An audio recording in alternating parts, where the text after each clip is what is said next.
Hello friend. आज का जो हमारा टॉपिक है माइक्रोसॉफ्ट एक्सेल के अंतर्गत वो है मैप चार्ट के बारे में। देखो, मैप चार्ट क्या होता है, क्या उपयोग किया जाता है, मैप चार्ट को क्यों बनाया जाता है। देखिए, मैप चार्ट एक्सेल 19 एंड 21 के अंतर्गत इंट्रोड्यूस किया गया एक नया ऑप्शन है। इसके पहले के किसी वर्जन में मैप चार्ट के ऑप्शन नहीं दे रखे थे। मैप चार्ट एक ऐसा ऑप्शन है जिसके अंतर्गत हम किसी भी डेटा को मैप के ऊपर एनालाइज करते हैं, यानी कि समझते हैं या देख सकते हैं। यानी कि हमारे पास उस भौगोलिक स्थिति का एक मानचित्र होता है। उस मानचित्र के अकॉर्डिंग हम अपने डेटा को उस भौगोलिक स्थिति के ऊपर एनालिसिस कर सकते हैं कि यहाँ पे इस स्थिति पे इसका क्या आउटपुट रहा या क्या आंकड़े इसके ऊपर आइडेंटिफाई किए गए हैं। ठीक है। तो मैप चार्ट को कैसे यूज किया जा सकता है, मैप चार्ट को हम कैसे उपयोग कर सकते हैं। देखिए, मैप चार्ट को यूज करने के लिए एक्सेल के अंतर्गत आपको इंसर्ट में चार्ट कैटेगरी के अंदर मैप चार्ट का ऑप्शन हमें नजर आता है। मैप चार्ट को यूज करने के लिए कुछ कंडीशंस होती हैं। पहली कंडीशन ये होती है कि मैप चार्ट को आप तभी यूज कर सकते हैं जब आपके पास में कुछ ऐसा रिकॉर्ड्स हो जो कि किसी भी कंट्री, रीजनल, स्टेट्स में पहले से बटा हुआ हो, यानी कि उनका जिक्र इसके अंदर होना जरूरी है। यानी कि ये केवल ऐसे रिकॉर्ड्स पे काम कर सकता है जहां पर किसी कंट्री के अंदर स्टेट्स का या फिर उसके अंदर दिए गए रीजनल जोन्स का उसमें जिक्र किया गया हो। बिना इसके मैप चार्ट वर्क नहीं करता है। दूसरा, मैप चार्ट को चलाने के लिए हमारे पास इंटरनेट कनेक्टिविटी होना जरूरी है। बिना इंटरनेट कनेक्टिविटी को हम मैप चार्ट को यूज नहीं कर सकते। इसका होना आवश्यक होता है। ठीक है। तभी हम मैप चार्ट, क्योंकि जब आप किसी भी डेटा को मैप के ऊपर देंगे तो उस डेटा एरिया का मैप हमारे पास बनता हुआ नजर आना चाहिए। तो वो तभी हो सकता है जब आपके पास नेट एक्सेस हो।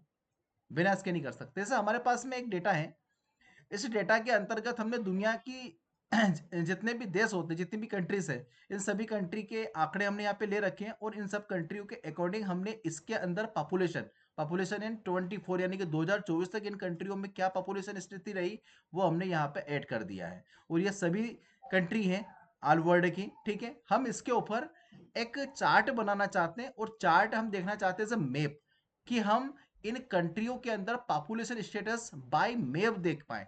वो कैसे हो सकता है? देखिए, डेटा को हम कंट्रोल ए करेंगे, यानी कि डेटा की हमने अंदर बीच में कहीं पे भी क्लिक किया, अंदर कंट्रोल ए किया, जिससे हमारा पूरा डेटा एक बार में सिलेक्ट हो जाएगा।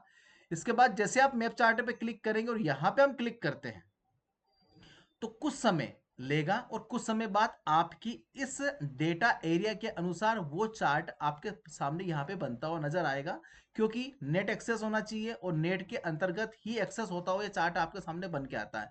तो जैसे आपने यहाँ पे क्लिक किया तो आप देख पा रहे हैं कि आपके सामने एक चार्ट बन के आया और चार्ट के अंतर्गत आपने यहाँ पे जैसे से देखा कि इस चार्ट में पूरा वर्ल्ड मैप आपके सामने यहाँ पे नजर आ रहा है। अब वर्ड पे में कुछ चीजें आपको ज्यादा हाईलाइट हो रही है, कुछ चीजें कम हाईलाइट हो रही है। ठीक है। वो कंडीशन पे निर्भर करता है कि वो किस डेटा जोन को पिकअप कर रहा है। जैसे यहां से हम इसके कुछ डिजाइन ऑप्शन के बारे में बात करते हैं कि आप यहां से इसके कलर कॉम्बिनेशन के अंदर कुछ यदि बदलाव करना चाहें, आप इस तरह का कलर कॉम्बिनेशन लेना चाहें तो थोड़ा सा होल्ड करिए, रुकिए, क्योंकि डेटा आपके पास में बड़ा है। यदि डेटा बड़ा होगा तो उसको उस टाइप्स में कन्वर्ट होने में कुछ प्रोसेस लगती है, समय लगता है। ठीक है।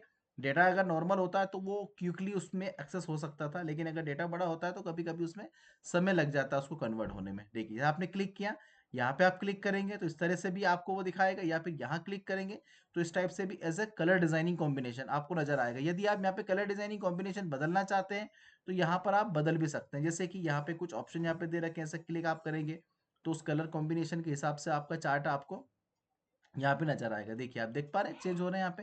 तो जो कलर कॉम्बिनेशन आप लेना चाहते हैं उस कलर कॉम्बिनेशन के हिसाब से वो चेंज होता रहा है।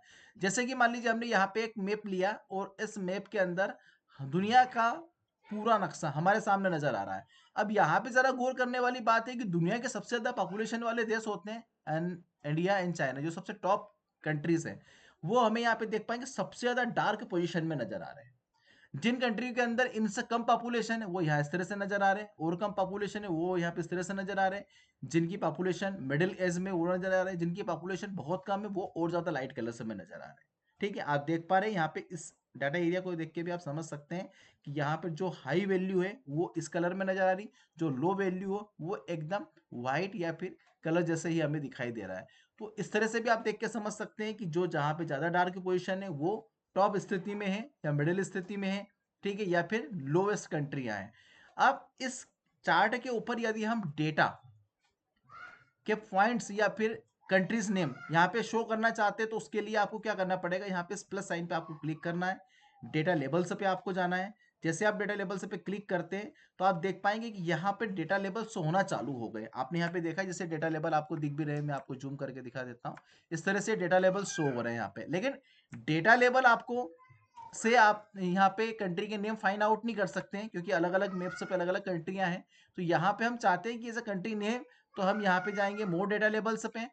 मोर डेटा लेबल्स के अंतर्गत आप जैसे यहाँ पे जाते हैं जैसे कंट्री नेम, तो कंट्री नेम पे आप जैसे यहाँ पे क्लिक करेंगे तो यहाँ पे कंट्री का नेम भी यहाँ पे आपके सामने आ जाएगा, शो होना चालू हो जाएगा। अब यदि आप चाहते हैं कि country name and data label दोनों यहाँ पे आपको कॉम्बो दिखाई दे, तो यहाँ पे देखो कुछ कैटेगरी दे रखी होती है एज ए सिलेक्टर्स। तो यहाँ पे एज ए न्यू लाइन पे आप क्लिक करेंगे तो आप देख पाएंगे कि यहाँ पे as a country name and country के अंदर पॉपुलेशन आपको दोनों ही एज ए कैटेगरी वाइज नजर आ रहे हैं। लेकिन जहां पर स्पेस की कमी है, जैसे कि किसी कंट्री का जो क्षेत्रफल है यदि वो कम है, तो यहाँ पे आप देख पाएंगे कि उस कंट्री के क्षेत्रफल की कमी के कारण वो नेम उसे शो नहीं कर पा रहा है। ठीक है, तो आप जैसा चाहें तो उसको जूम करके भी यहाँ पे इस तरह से देख पाएंगे, ये देख रहे हैं यहाँ पे इस तरह से, ठीक है, वो आपको नजर आ जाएगा।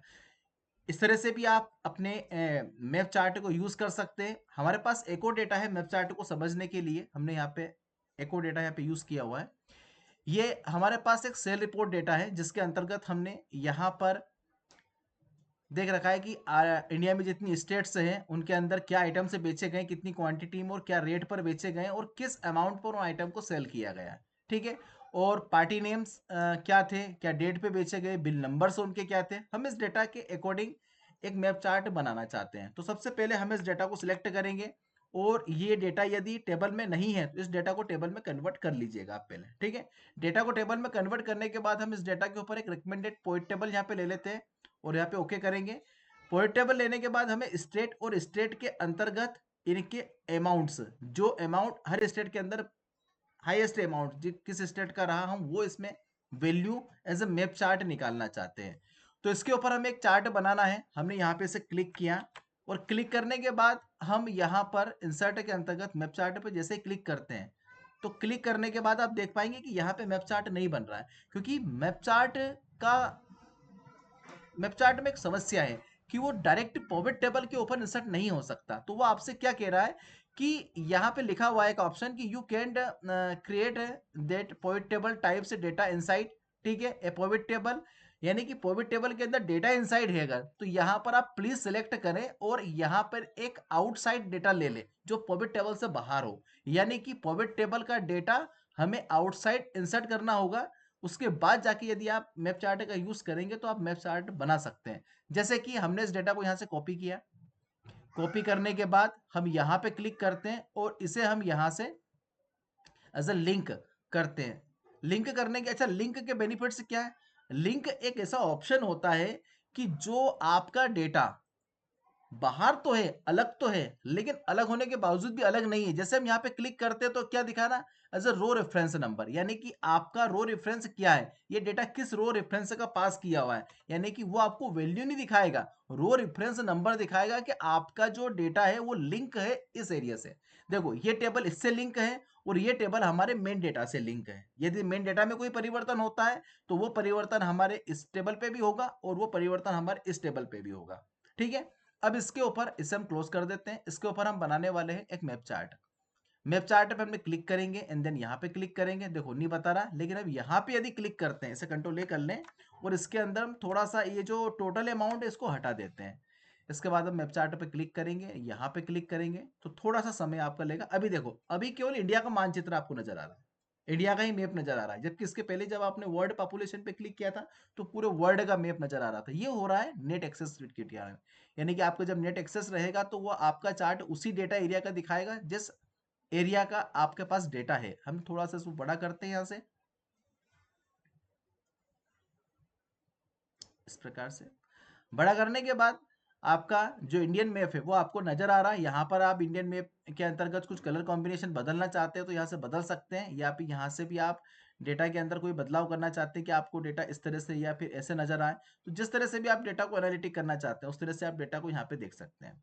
इसके बाद में आप जब यहाँ पे आएंगे तो यहाँ पर भी हम डेटा अंदर डेटा लेबल से पे जाएंगे और डेटा लेबल से के अंदर मोन ऑप्शन पे जाके हम यहाँ पे as a name and value दोनों को ही न्यू लाइन के अंतर्गत ऐड करना चाहते हैं, तो नेम और वैल्यू यहाँ पे दोनों ही आपको दिखाई दे रहे हैं। देखो आ रहे हैं यहाँ पे नजर आपको नेम देन वैल्यू के साथ में। अब यहाँ पर आपको देखो ये चार्ट तो हमने तब भी बनाया और अभी भी हम बना रहे हैं, यानी कि जिस एरिया के अंदर सबसे ज्यादा सेल हुए वो हाईएस्ट कलर से, मतलब सबसे ज्यादा डार्क कलर है, कम सेल वाले एरिया कम कलर से। यदि आप ये चाहते हो कि मुझे इस मैप के अंदर वो टॉप 5 या टॉप 10 स्टेट दिखाई दे जो सबसे ज्यादा सेल किए गए हैं, जहां पे सबसे ज्यादा आइटम सेल हुए हैं, तो यहाँ पे आप आएंगे, यहाँ पे आप वैल्यू फिल्टर पे क्लिक करेंगे, उसके अंदर टॉप 10 वैल्यू पे जैसे आप जाएंगे तो यहाँ पे क्लिक करने पर आपको टॉप 10 वैल्यू, शायद इसके अंदर कुछ इशू है, मैंने एक टेबल और बना रखा है, यहाँ पे आप क्लिक कर दीजिए। यहाँ पे आप जैसे क्लिक करेंगे एंड वैल्यू फिल्टर से पे आप जाएंगे तो यहाँ पे एज ए टॉप 10 वैल्यू आपको यहाँ पे ये दिखाई देगा, नजर आएगा। देखो इस तरह से वो टॉप 10 वैल्यू या टॉप 5 वैल्यू आपको नजर आएगा। जो स्टेट्स एरिया आपको सिलेक्ट हो रहे हैं, इसका मतलब ये है कि ये ऐसे स्टेट्स हैं जहाँ पर सबसे ज्यादा सेल किए गए हैं, जिसमें कर्नाटक, केरला, गुजरात, उड़ीसा, ठीक है, हिमाचल प्रदेश, ठीक है, ये सॉरी झारखंड, ठीक है, और ये अन्य स्टेट्स यहाँ पर भी दे रखे हैं। तो जिस स्टेट के आप चाहेंगे यहाँ पे टॉप 5 वैल्यू में देखना है तो आप वापस से चले जाएं, यहाँ पे टॉप 10 वैल्यू के बाद यदि टॉप 5 वैल्यू आप देखना चाहते हैं तो यहाँ पे टॉप 5 दें, तो आपको टॉप 5 वैल्यू नजर आएगी। वो स्टेट से भी यहाँ से हट चुके हैं, ये टॉप 5 स्टेट्स है जिसके अंदर सबसे ज्यादा सेल किया गया। इस तरह से आप टॉप 5 टॉप 10 वैल्यू को भी इसके अंदर निकाल सकते हैं। क्यों? क्योंकि हमने इस चार्ट के मैप को, ठीक है, इस मैप को हमने पॉवर टेबल से अटैच कर रखा है, तो वैल्यू इनसाइट को ज़्यादा अच्छे से चार्ट के थ्रू समझ सकते हैं। तो ये है हमारा मैप चार्ट का ऑप्शन, जिसके अंतर्गत हम यहाँ पर हमारे डेटा इनसाइट को ज़्यादा बेहतर तरीके से समझ सकते हैं, निकाल भी सकते हैं। ठीक है, वीडियो देखें, वीडियो को please like and subscribe and channel video को शेयर जरूर करें। ठीक है, क्योंकि वीडियो काफ़ी मेहनत से बनते हैं और समय भी लगता है वीडियो को बनाने में, तो इसलिए प्लीज़ वीडियो को लाइक करें, है ना। तो आज के लिए इतना ही, मिलते हैं नेक्स्ट टॉपिक में, तब तक के लिए bye, have a nice day.